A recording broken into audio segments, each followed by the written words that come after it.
వైఎస్ఆర్సీపీ అధినేత వైఎస్ జగన్మోహన్ రెడ్డి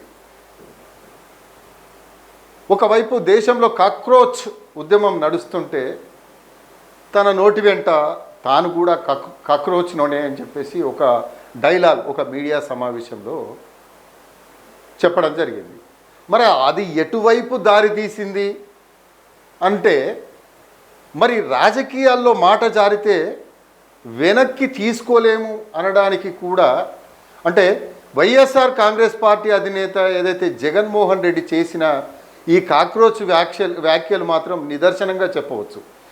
ఆంధ్రప్రదేశ్లోని కాక్రోచులు లేస్తాయి, నేను ఒక కాక్రోచ్నే అంటూ ఆయన మీడియా సమావేశంలో చేసిన ఆ వివాదాస్పద వ్యాఖ్యలు ఎప్పుడైతే చేశాడో ఇప్పుడు ఆయనకే పెనుగండంగా మారాయని చెప్పేసి వైసీపీ పార్టీలో అంతర్గతంగా తీవ్ర ఆందోళన వ్యక్తమవుతుందట.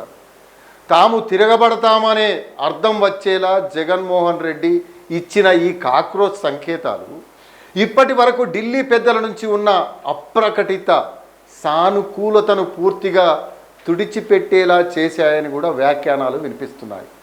ఈ వివాదాస్పద వ్యాఖ్యలు వెలువడిన వెంటనే ఊహించని విధంగా కేంద్ర దర్యాప్తు సంస్థల యాక్షన్ ప్లాన్ మారిపోయింది. గతంలో ఢిల్లీ వైపు నుంచి కనిపించే పరోక్ష సహాయ సంకేతాలు పూర్తిగా మాయమై వరుసగా ఎన్ఫోర్స్మెంట్ డైరెక్టరేట్ దాడులు ఊపందుకున్నాయని చెప్పవచ్చు.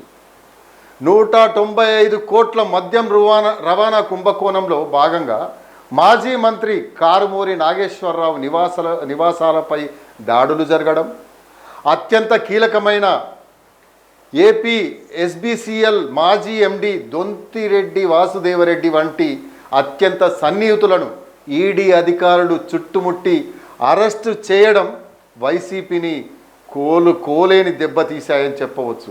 ఒకప్పుడు కేంద్రంతో సత్సంబంధాలు ఉన్నాయని చెప్పుకున్న జగన్ రెడ్డి ఇప్పుడు తన ముఖ్య అనుచరులు జైలు బాట పడుతున్న ఒక్క మాట కూడా మాట్లాడలేని, అడ్డుకోలేని తీవ్ర నిస్సహాయతలోకి జారిపోవడం పార్టీ శ్రేణులనైతే కలవరపెడుతుందని చెప్పవచ్చు.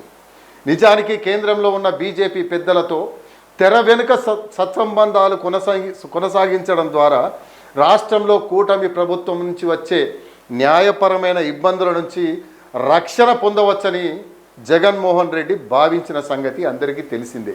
కానీ కాక్రోచ్ లీడర్గా తనను తాను అభివర్ణించుకుంటూ దాడులకు సిద్ధంగా ఉంటామంటూ ఆయన మాట్లాడిన శైలి కేంద్ర సర్కార్కు తప్పుడు సంకేతాలు పంపించిందని చెప్పవచ్చు. చట్టాన్ని, వ్యవస్థలను సవాల్ చేసేలా ఉన్న ఈ ధోరణి వల్ల ఢిల్లీ పెద్దలకు వైసీపీపై ఉన్న కాస్తో కూస్తో సాఫ్ట్ కార్నరు కాస్త పూర్తిగా నీరుగారిపోయిందని చెప్పవచ్చు. దీంతో కేవలం రాష్ట్ర ప్రభుత్వ వేధింపుల వల్లే కేసులు వస్తున్నాయనే సాకును కూడా కేంద్ర సంస్థల దూకుడుతో వైసీపీ ప్రజల్లో నిరూపించలేకపోతోంది కూడా. అంటే వాటి పట్ల, అంటే కేసులు ఎందుకు వస్తున్నాయని కూడా వాళ్ళు నిరూపించుకోలేకపోతున్న వైనం. అంటే ఈ కాక్రోచ్ డైలాగ్ వల్ల జరిగిన భారీ రాజకీయ డ్యామేజీని ఎలాగైనా సరిదిద్దుకోవాలని ఇప్పుడు ఆ వైఎస్ఆర్సీపీ హైకమాండ్ ఎవరున్నారు? జగన్మోహన్ రెడ్డి. ఇంకెవరుంటారు? ఆ హైకమాండ్ ఏమో ప్రయత్నాలు, గట్టిగా ఏదేదో ప్రయత్నాలు చేస్తున్నట్లుగా తెలుస్తోంది.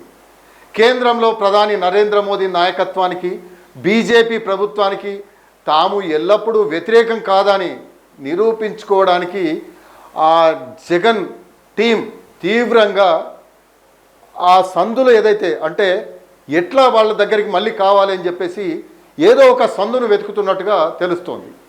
ఏదో ఒక జాతీయ అంశాన్ని లేదా కేంద్ర ప్రభుత్వ నిర్ణయాన్ని వేదికగా చేసుకొని మోదీ పాలనను ఆకాశానికి ఎత్తుతూ జగన్మోహన్ రెడ్డి స్వయంగా ఒక అధికారిక ట్వీట్ చేయడానికి గ్రౌండ్ వర్క్ సిద్ధం చేసుకుంటున్నారని కూడా సమాచారం. రాబోయే 2-3 రోజుల్లోనే ఈ కవరింగ్ ప్రక్రియ పూర్తి చేసి ఢిల్లీ పెద్దలను ప్రసన్నం చేసుకోవాలని జగన్మోహన్ రెడ్డి తెగ తాపత్రయపడిపోతున్నారట. ఆ విషయం స్పష్టంగా బయటపడుతుంది.